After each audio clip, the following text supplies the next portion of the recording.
আসসালামু আলাইকুম বন্ধুরা, তো কেমন আছেন সবাই? চলে এসেছি আপনাদের মাঝে আবার নতুন একটা ভিডিও নিয়ে। তো গাইস, আজকে আমরা যেতে চলেছি, আজকে আমরা 200 ডায়মন্ড উড়িয়ে দেব। তো আমরা 200 ডায়মন্ড ইভোগানে স্পিন করব। তো দেখা যাক কী পাওয়া যায়। M10টা বেঁধে যাও, M10টা বেঁধে যাও, জোরে আছে M10টা বেঁধে যাও। তো স্পিনটা করলাম, দেখা যাক। আগে একটু টিপস অ্যান্ড ট্রিক খাটিয়ে নিই। প্রথমে এখানে আসবেন, ক্যারেক্টার সেট করবেন, টাকলা ক্যারেক্টার। কোথায় আমাদের টাকলা ক্যারেক্টার? এই তো পেয়ে গেছি। এটা নেবেন, আর হাতে একদম বট গেট আপ, যেন জ্ঞানা মনে করে যে আমাদের কিছুই নেই, অত্যন্ত গরিব।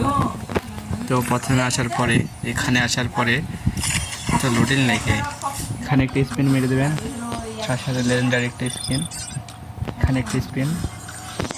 এর ফলে আমরা মারবো এখন ইভোগানে।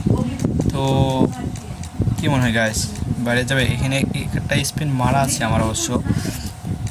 তো আবার 11 স্পিন করতে যাচ্ছি আমরা। তো শুরু করি, 1 2 3 বুম। ও গাইস, দিয়ে দাও দিয়ে দাও দিয়ে দাও দিয়ে দাও দিয়ে দাও দিয়ে দাও দিয়ে দাও। আল্লাহ, এইভাবেই আমরা মারাটা খেয়ে গেলাম। তো সবাই লাইক কমেন্ট শেয়ার করে দেন, আর আমরা মারা খাওয়ার জন্য একটা চ্যানেলটা সাবস্ক্রাইব করে দেন। তো আজকের মতো এই পর্যন্তই, সেই পর্যন্ত বাই।